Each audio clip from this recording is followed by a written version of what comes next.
Thank you for coming, everyone.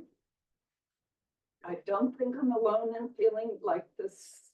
What Linda's message was very moving and very thought-provoking and very challenging in many ways of many situations we encounter in our lives.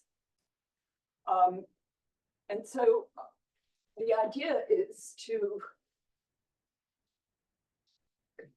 do some sharing around this subject of our encounters with troubling ideas, troubling behavior,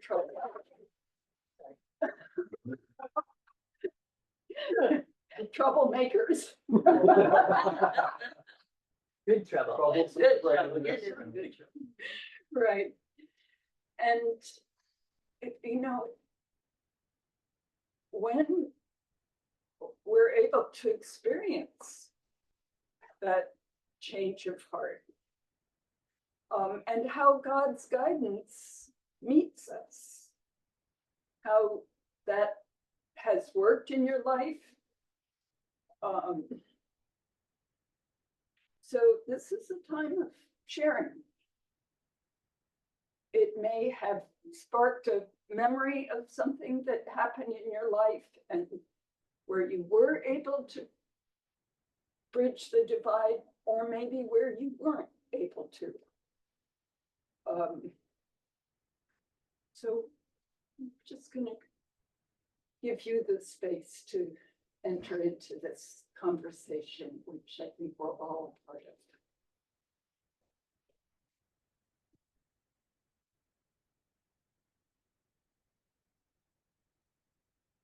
I thought maybe one thing we could focus on, if nobody has anything right at the forefront to share, is what right now, what fear might you have in your heart right now? And just thinking about how are you navigating that, and how you might be able to, you know, put out your Gethsemane prayer. I sort of think of these desperation prayers. I think about Jesus facing his own death and being in the Garden of Gethsemane, and you know, asking God, do I really have to do this? You know, can you take this cup from me? Right? And you know, it's like, no, this is what has to happen. And can you, you know, it's like, can you even imagine the kind of earthly fear, you know, he was in a human body, right? And what he must have felt as a occupant of this vessel of a human body, but also having that deep understanding and knowledge of God. But I think that's when we get in our most desperate moments and ask God for guidance, that's when, to me, we're most open and the most able to hear what God is trying to tell us. So maybe if we just go around and start with what are people coping with right now in terms of fear in this moment that we find ourselves on this planet? Margie. Well, you know, on the personal level, my big fear right now is how to take care of my mom. You know, I mean, it's not really bridging a misunderstanding per se. It's just that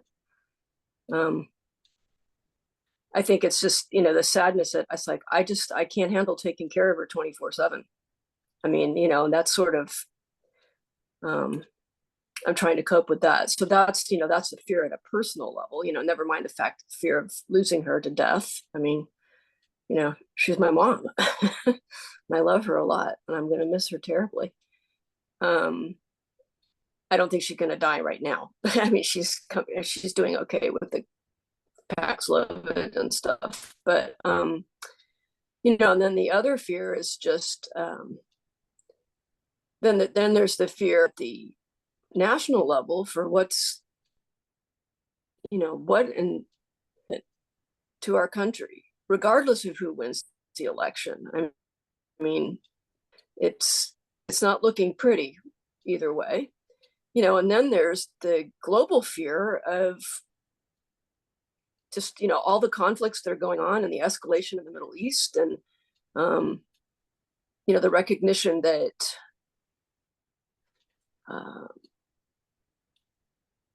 I have some small amount of power in terms of what I can do here locally, and in terms of helping my mom, but and I've already voted, and that was easy. But Vermont doesn't, Vermont is like, we don't make any difference to the electoral college. We're just a teeny tiny little state.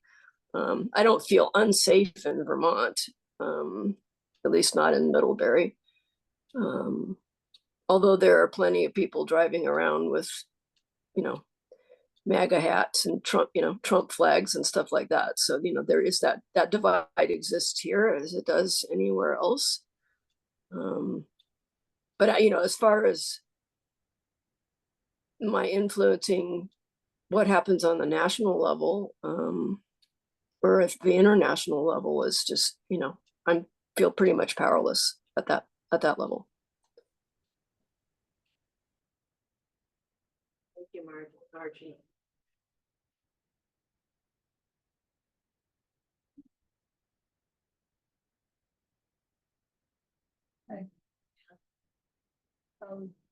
Yeah, I think, well, everything Margie said, I feel that those fears, like fear about what is happening in the world, fear about, so I'm from Niger. So Niger, it's in West Africa. So we have like 3 countries who now they formed an alliance. So they call themselves countries of Sahel. So because they are all, they went through military, the military took power. So they are trying to. And they all kicked the French out. Yeah, all the French, and then but it's just hard for people living there. It's and there is no real security because there is also like the terrorism on another side, trying to destabilize the place. Yeah. So, and also on a very personal level, because I'm Black, I feel like who knows where, like even when I don't know, it's I can be attacked, and I don't know where it can come from. And one experience I had when I was working at Green Star, I'm still connected with them. It's a very friendly place. Well, like I had there is this person, he is a dishwasher. I felt like really a lot of anger towards me, but not knowing why. And but so I tried, because I am I supposed to take care of the hot bar and the salad bar. So sometimes the fork and the spoons, they will disappear, like a lot of them. And then sometimes they will reappear. And then like I will. The dirty ones. Huh? The dirty ones. Yeah. That you took in. No, a pile of, they will disappear. So I don't know. I just like a lot of questions, they go through my mind. And he will, like, I will feel anger towards me without saying anything.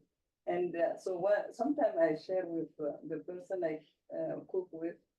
I ask her, I said, first I let her know to see what is happening. And we were trying to, like, we will do the same observation. I said, so what is happening between him and me? She said, that's racism. It's what she said herself. I said, I don't understand. She's white. Yeah, but then I try also and say hi to him, he will respond. And try to engage sometimes, and sometimes he will engage, you know. So I just try to like have a more friendly work relationship. But it was still going on until the last, my last day. Yeah, so. Yeah. Mhm. I think this year, we decided not to put any signs out. And, in some ways, I felt like that was reaching out, and I see that the person who last election had a Trump sign out, hasn't put a sign out either. So maybe everybody's trying to be restrained. He put one out when he attempted assassination, but then eventually took it away again.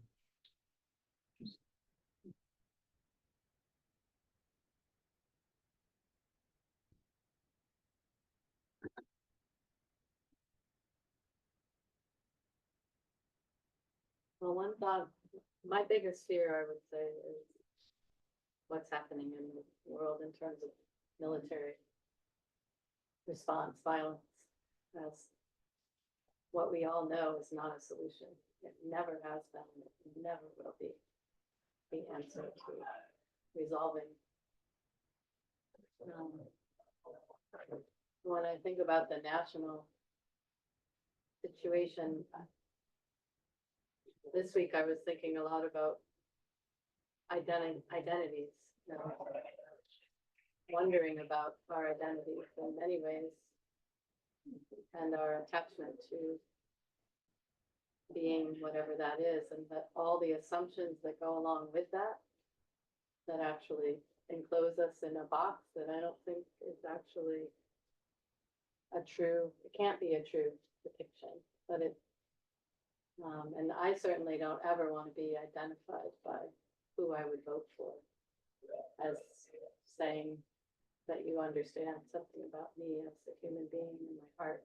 So just trying to remember that in all of the encounters. I think that this work is our everyday, every moment work is paying attention to how are we creating the dynamics of division. I know I'm part of having created what is arising up as what we would say Trumpism. I know I have a part to play. I had a part to play in that in my life, in the way that I've been righteous and unable to include other perspectives with respect and love. So I just keep looking at that in my own life and myself. What am I doing that's feeding divisiveness? And how can I step out of that dynamic? Because that's the only time I can be really, truly in my heart. And I've had a lot of experiences where, with neighbors, where I used to live, we just seamlessly loved one another and took care of each other, brought our laundry, each other's laundry in or whatever, and we never even talked about politics. It just didn't matter. They were the kindest neighbors I've ever had living downtown in Ithaca in a white liberal neighborhood. I didn't have that same experience. No. So anyway, that's where it is for me. It's an everyday practice.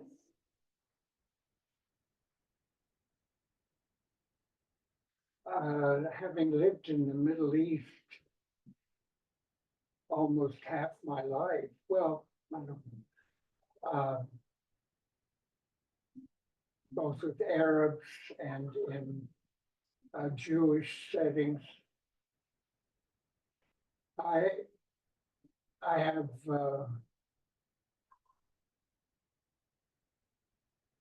despair as far as political or Middle Eastern divides. I have no awareness of any personal divide with another person that needs to be addressed. I have concerns for my immediate family, my children, and their spiritual journeys, but I don't need to plow the depths of where they are, and I trust their own decisions, and certainly their lifestyles are within what I can bless. I really can fully bless all of them.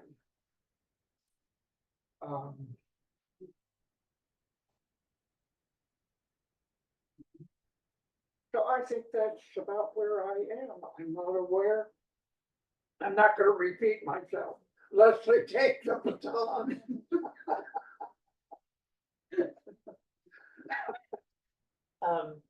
I will share that I was on a train from Connecticut to New York recently.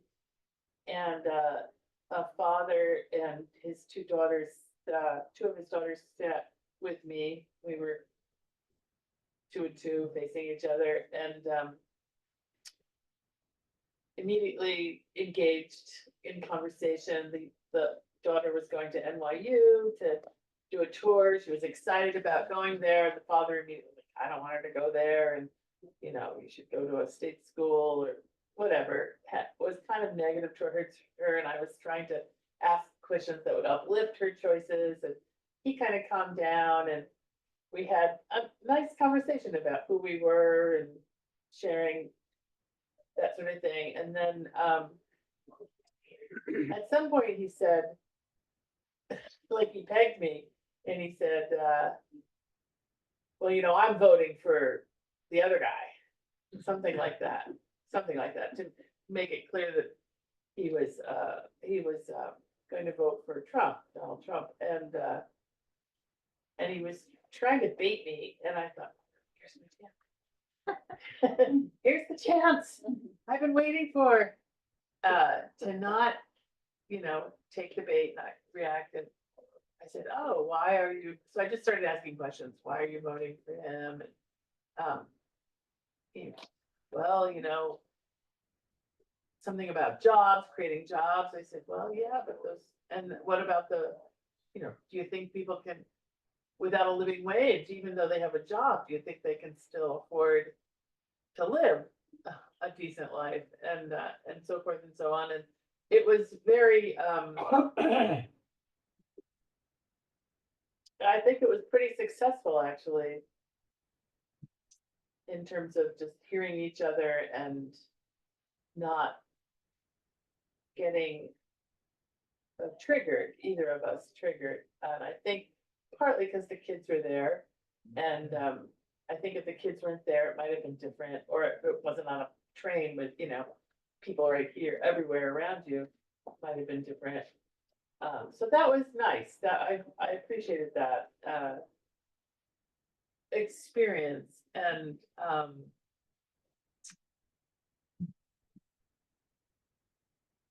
it gives me I've had several conversations since then with people who have said I'm voting for Trump, and it was much easier, each time. So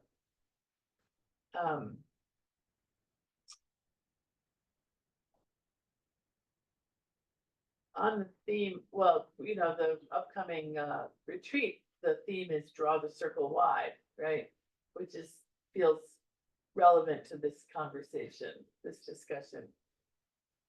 So the question immediately came to my mind is, even as wide as we can draw that circle, who's still on the outside, right?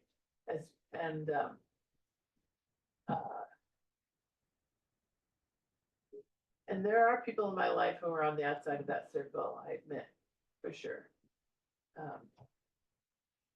People I know. So my fear, I think, is that I don't want to die with closed heart. I don't want to leave with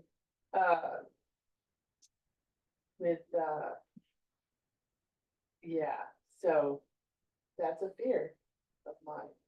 I'm also afraid of thermonuclear devastation. Like we are seconds, on the nuclear clock, we're seconds from midnight. So that's a huge fear of mine. And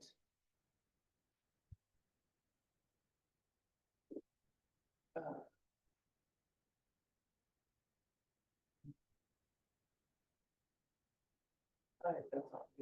That's it. That's all I'm going to share.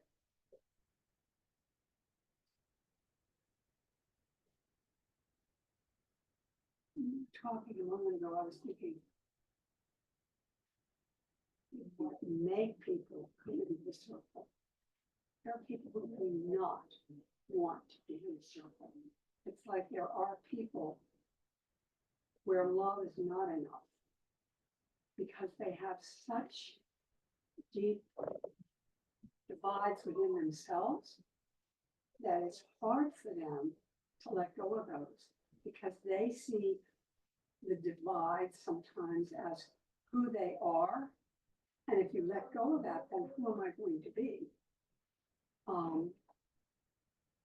And I know that years ago when we used to do adoption decisions, one of the things we said was that love is not always enough because you get an older child who's been through how many foster homes and has been abused and this and that.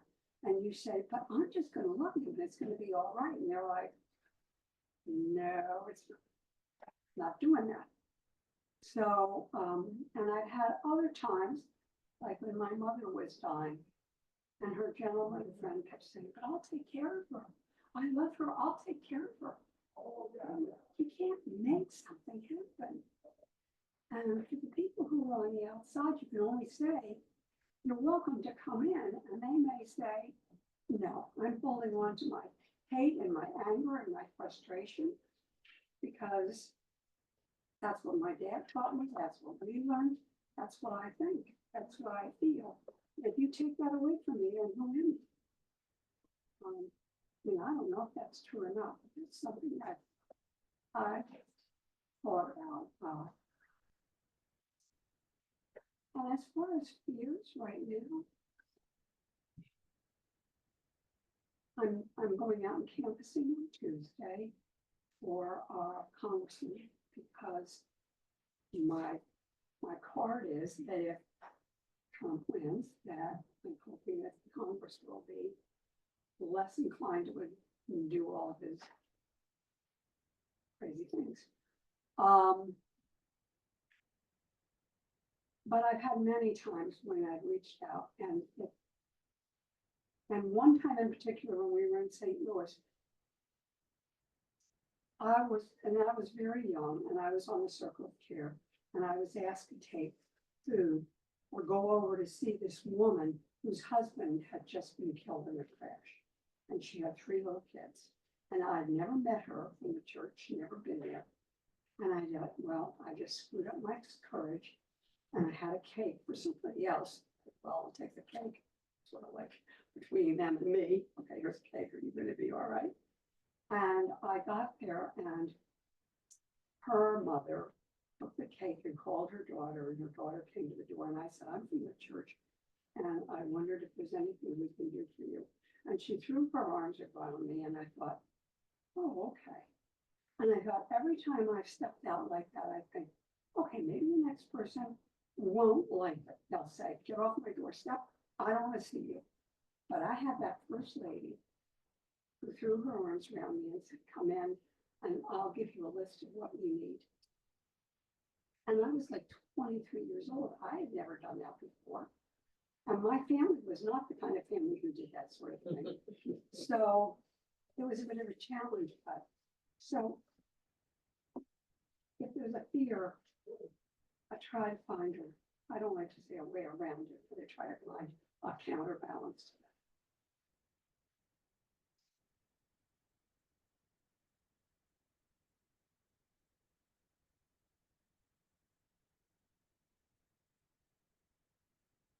I guess for me, maybe similar, kind of like fear of the unknown, I guess. I mean, We've been married, what, almost 2 years now, and just finishing school, going through everything that comes with that, trying to settle into life without school, and everything that's happening in the world, hard to keep up with, hard to kind of keep a like balanced opinion towards or something. It's hard, I guess really just hard to keep track of everything.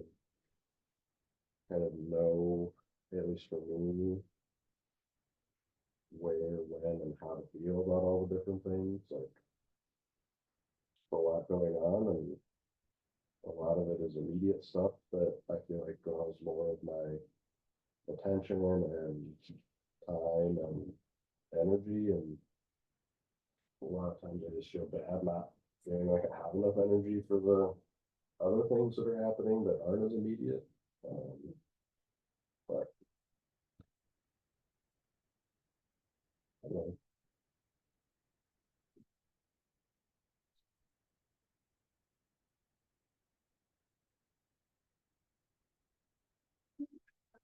Yeah, thank you. Thank you for sharing it. I think for Waiting for you. young people, it's just, it's a moment. I can't imagine going through what you all are doing when I was your age. I mostly similar, but I think like in the last couple of years, I think God has really shown me that there is so much grace to be able to be focused on what you need to be focused on right now. So the biggest fear currently for me, and it's not even fear, it's just more anxiety, I think, is taking my boards exam in like 3 weeks, and it's like terrifying. And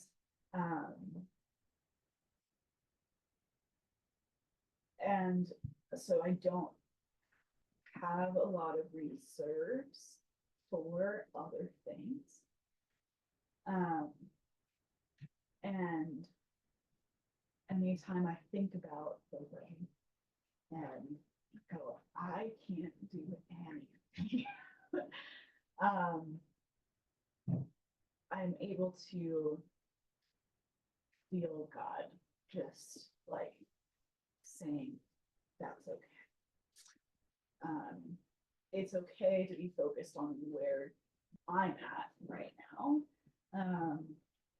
And then I can let things go because we are part of a little community, and I know the reason I can like take a breath and focus for myself on studying and shoving everything into my brain is because I have a community and other people that are caring about the same thing I care about, and they can take over for me when I can't.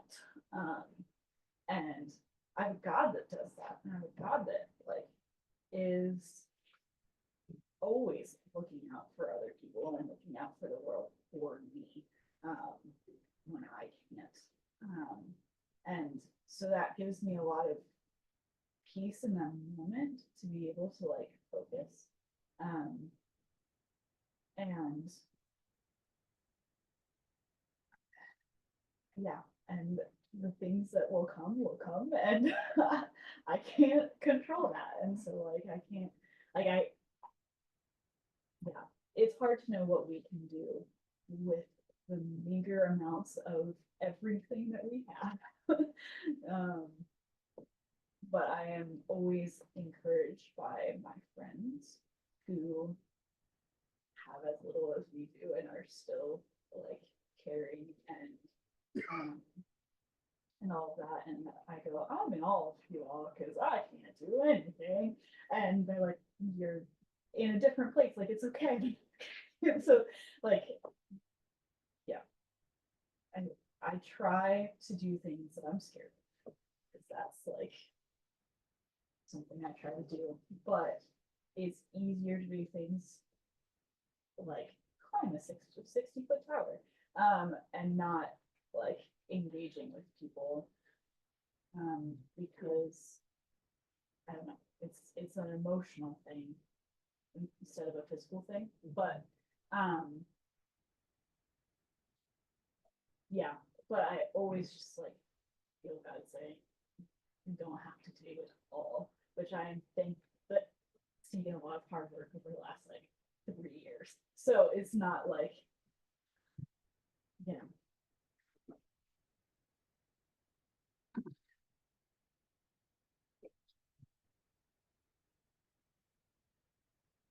Just want to say this, don't underestimate your connection with God and the power of God's love to make things happen wherever. I think we really, I can only speak to myself, you know, sometimes I feel like I make God too small. And when I see something happen, it's just like, oh, yeah, you know, I made God too small. But, you know, we think about things like COVID, right? It's like it went everywhere in the world, this little tiny particle that there was nowhere that it didn't go. And so love does the same thing. And we don't know, you know, you can have a positive interaction with somebody and impact them, and then they pass that forward, maybe to many people. We don't know. I see God as a connective tissue between all of us, and we do by just being loving and in our own orbit. We don't have any clue how far that goes. But look at what COVID did. It went everywhere across the globe. And positive energy, love, God's living waters. How could it not? So I think we're powerful. We are powerful in just being in our local world, doing whatever comes into our orbit. There's so much power in that thing. We just don't know where it goes.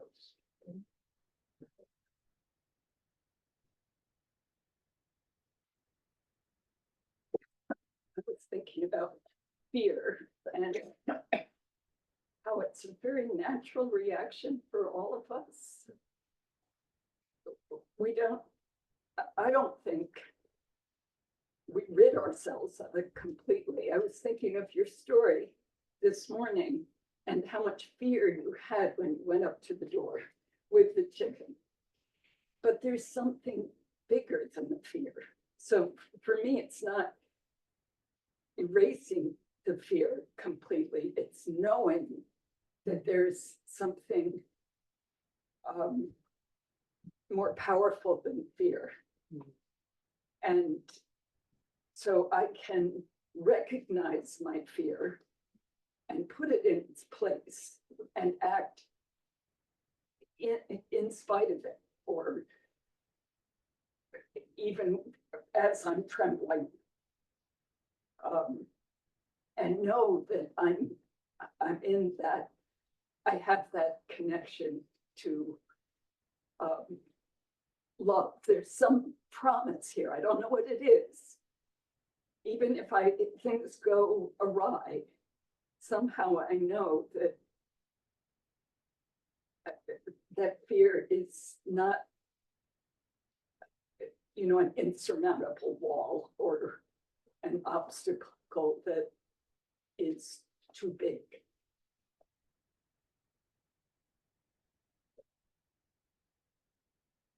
We have fear because God gave us fear so we would know not to jump in a raging river if we don't know how to swim, or that bear that's coming after you, that's a fear.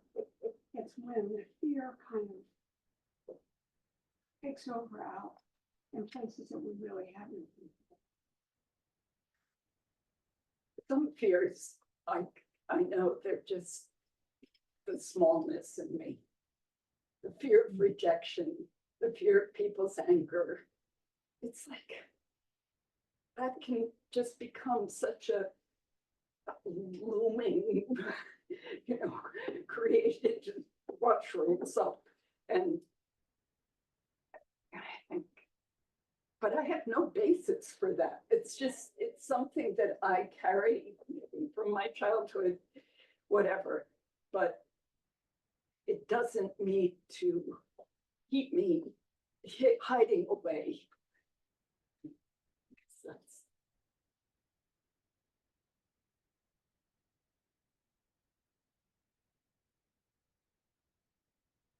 I read a little reflection as well, something that John of the Cross had written. About being beaten by the shoes in his prison till he fainted. And then in praying to God, God's response was, I was the cobbler for those shoes.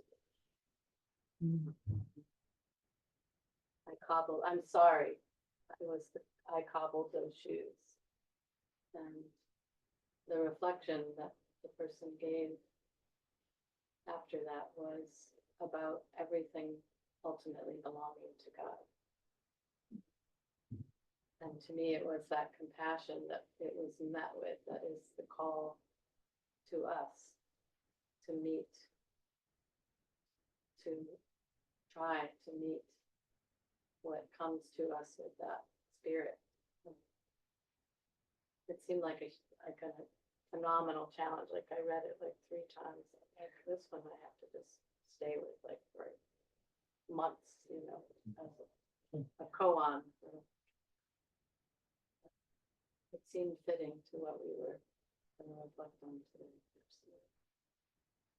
I often think about, you know, why is Trump being so successful? You know, why is maybe about half the country supporting this guy? And I have a similar kind of just like difficulty in thinking, well, is this God basically saying this is what has to happen, which I don't understand at all. But maybe, you know, God's will is not necessarily aligned with what I think should happen, right?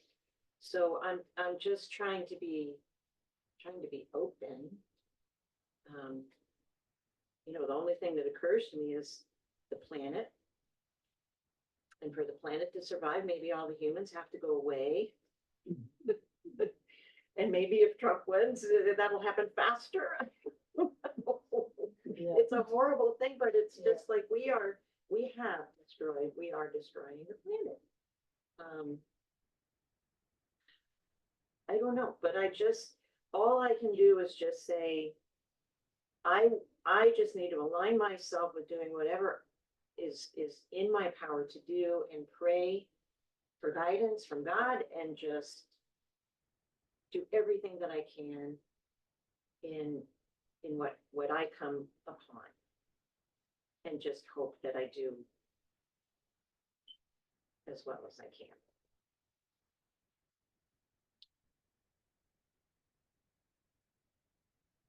Barbara, what we're doing is sharing our biggest fear. What are we feeling fear about in this? Are we going around the circle? We sort of started doing that instead of just like popcorn.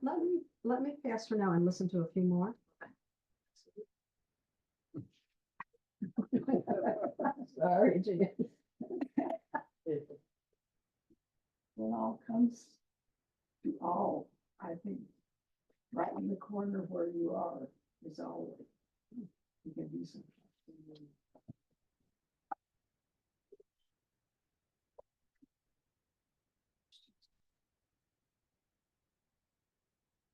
Beautiful.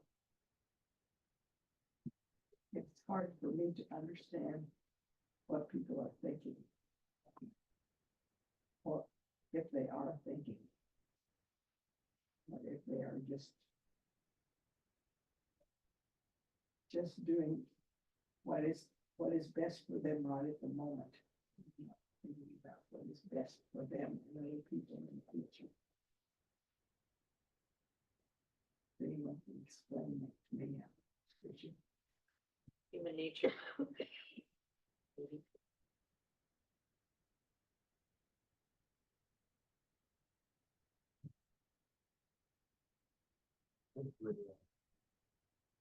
It's one you be careful about well, I guess I'm not gonna get to visit the Holy Land, but that's a wow, wow. If you were in I'm also just here in the US, it's like either way the election goes.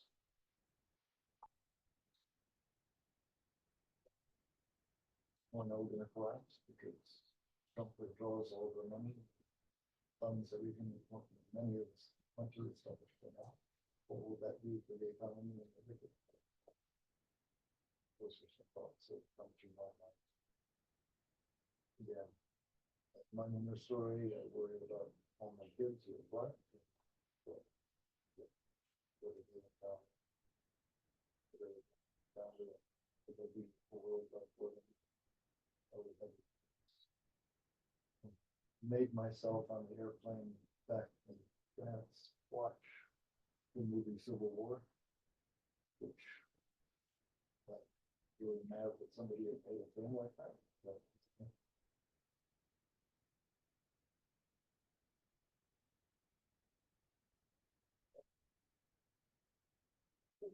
Is that Ken Burns' Civil War? Hmm. Was that Ken Burns'?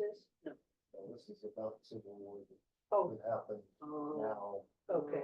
given the political. tension. Oh, someone made a movie. Yeah, and supposedly when you watch it, you're learning about journalists and their perspective. Just the one useful line is I covered these kinds of war stories all over the world, hoping that the message would get back here, not to do this, but what's happened. Things like that. And the other one I'm sort of, the other one you hear in the movie throughout is, yeah, my dad's sitting back on the farm in Colorado, ignoring what's going on in the country. So I don't know if that was supposed to be a call to make sure you're involved or what. Well, I've tried to, I've done some canvassing, I've done some phone calls. Crossing my fingers. Either way it goes. Something that is really hard for me to understand and to get myself around. It's like the geopolitics forces, like and then ask myself like why, for example, the support for US support and conditionally Israel in anything they do, like can they talk like true talk? I don't know. It's just like hard for me to really come around the idea that US has the back of Israel no matter what, and they do like whatever they do. What it's like, where how can this be built if there is such violence, such like just tightness in a view, like not allowing openness and taking the courage to really refuse to go to embark in a road that is like destructive to everybody. So this is something that is questioned again and again.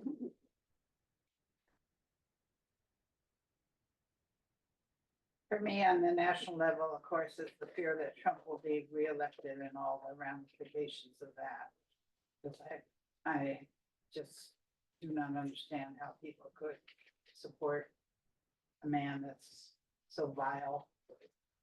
I think on a personal level, it's fearing the disabilities that generally come with old age, not particularly fearing death.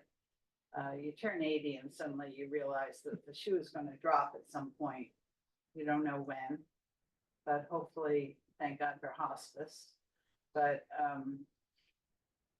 you know, you really don't look forward to a painful death. So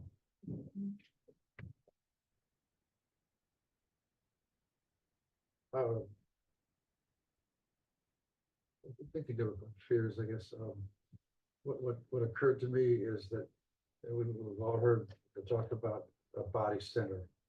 And it's helpful for me to all of a sudden become aware of my body tensing and noticing that I'm being fearful or experiencing fear.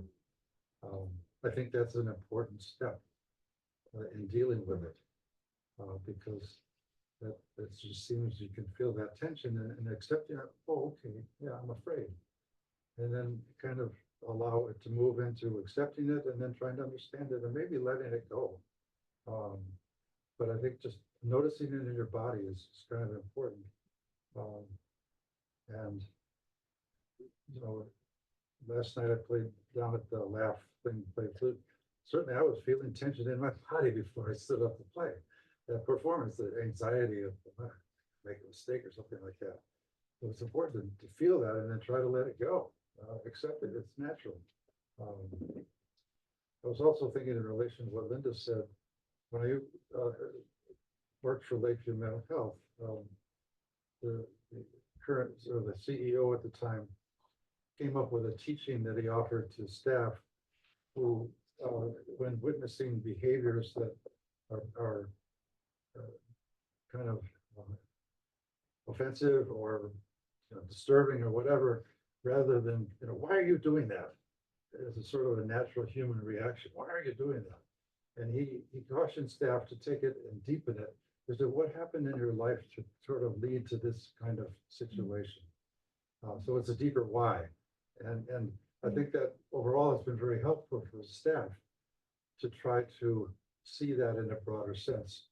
So rather than being so reactive, really kind of trying to get to know what is it about? Because so many people have come out of very damaging childhoods, and losses and rejections and so forth. And it issues out sometimes of behaviors that are so, but you can understand it. And then the more you understand, like Linda, you got to know that neighbor. And then, wow, okay, I understand that now. I was clueless with that. Yeah. And so I think it's a very helpful thing to try to think always the context and what has led to this. And then it can normalize it, you can understand it, and hopefully forgive it and get beyond it. And I suppose, I think with Sue, I feel afraid of disabilities that leave us helpless, unable to take care of ourselves and dependent upon others. That may happen to me, it may happen, who knows, but that's real. Live with that. Just to add to what I said before, I've noticed that my fears are often of things that haven't happened.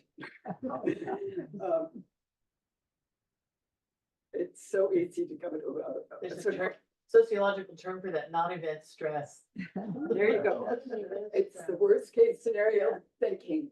This is the possibility out there, and it's very amorphous, and or maybe it's even related to something that's actually happening, but it hasn't happened. And so bringing myself right into the present moment and being fully present, body, mind, and soul, helps to feel grounded here and now, and not out there somewhere wondering when something's going to happen.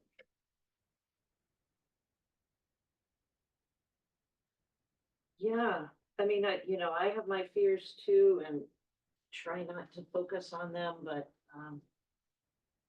I think just staying in the moment is a really powerful thing to be able to do, and know that God is with us, and know that there's power that we don't even perceive.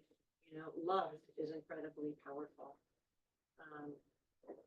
Barbara, did you have anything that you would like to share? Sure. This is an interesting, rather small example of fear. Enfield has the Enfield anti-racist group of people who meet for different purposes. And the last thing that happened was that we were asked to come together and consider, really, I think it's white supremacy. It's like how we, what it's like to be the dominant and what it's like to be the target in different situations. And it was a really provocative exchange. And we were asked to find ways in which we've ever felt targeted in our life, the target group we feel. And then, so everybody around the circle like this shared how they felt that they were a target. And then we shared ways in which we felt dominated. I guess that's the same thing. And then at the very end, we were told that all of these ways that you may have felt, and there was class distinction, racial distinction. We really didn't talk much about being racially targeted, but we were told that to be aware that you are dominant in all of the same ways that you have felt targeted, so that you're not going to take this position, of being on one side or the other side. And so when we had a partner, we talked to, and then we were asked to say one action that we might take, just how we felt after this little time together and what we would like to do. So we shared that action with our neighbor. And I sat there thinking, so what is it that I want to do? And I said to her, I think I would like to talk again with you.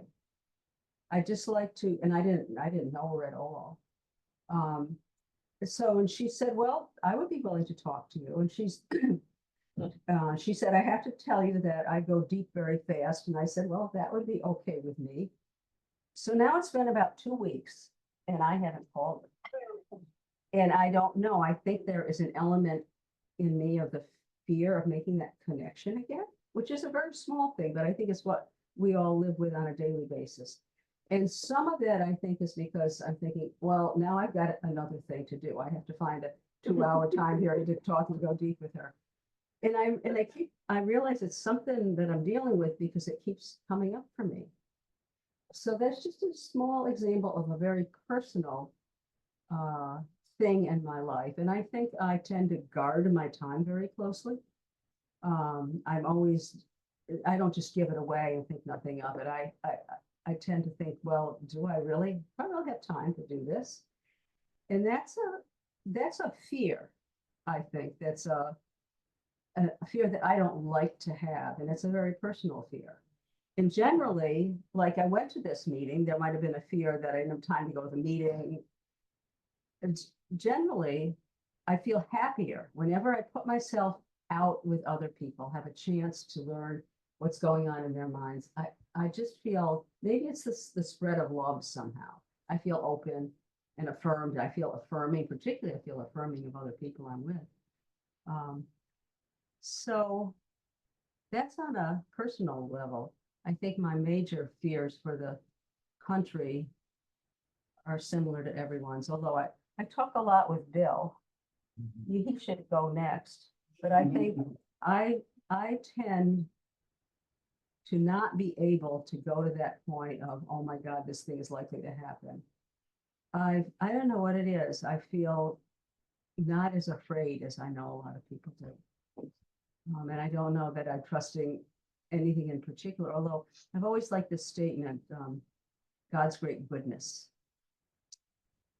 And I don't think it's a particular goodness, but I think it is an all-pervasive goodness that may, I'm not going to say that there's any divine intervention, but I think the whole cosmic universe has a great goodness to it. And maybe that undergirds my sense of not feeling like the world is going to collapse. I don't think it's real logical. I think it's more like Tony's talking about this moving center, your gut center. I think that's where it comes from. It's just there. So you need to encourage me to make this phone call. Thank you.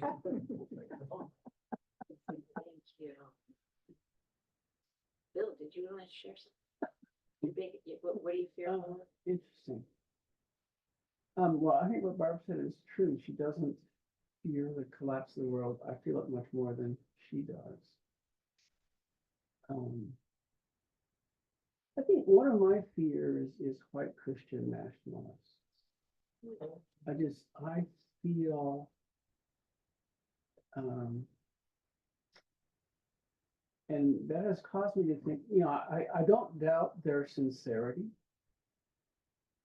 I think they believe what they say they believe, and that just scares the hell out of me. I think people do such horrible, horrible things in the name of belief, that this sort of blind belief I find just terribly fearful. Whether it's Muslim, Jewish, Jonestown, whatever it is this blind, sort of unhumanized belief, I think is terribly dangerous and terribly fearful.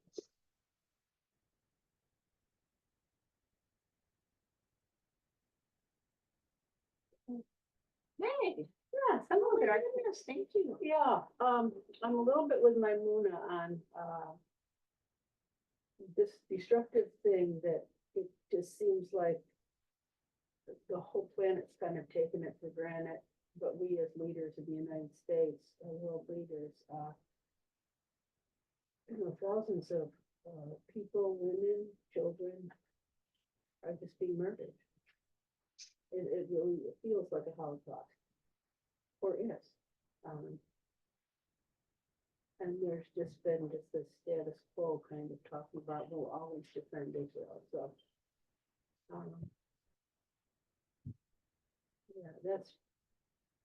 Yeah, and then the thing Bill was talking about, I just watched Ken Burns did a whole review of the American buffalo from when there were millions to when there were like 2 or 3 herds. It was very sad. It was very hard to watch, and the photographs of the big herds of buffalo were just beautiful, and the close-ups of the animals.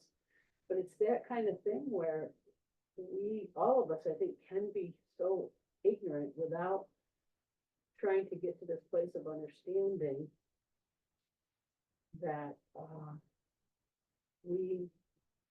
we're here on the same plane really as the plants and the earth and the animals. And here the earth is, we're having these disasters all over the planet.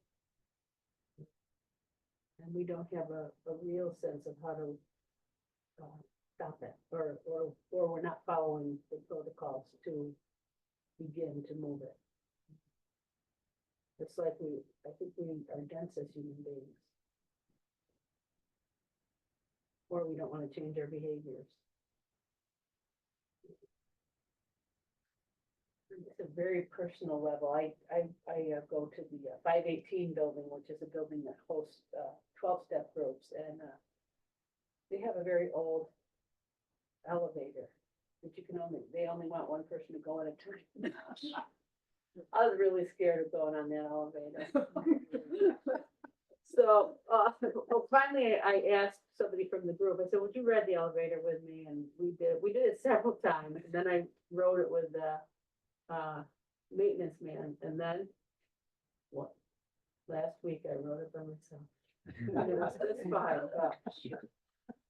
It was like that kind of sense of claustrophobia, that what if this elevator gets stuck in the middle and they're not gonna hear me?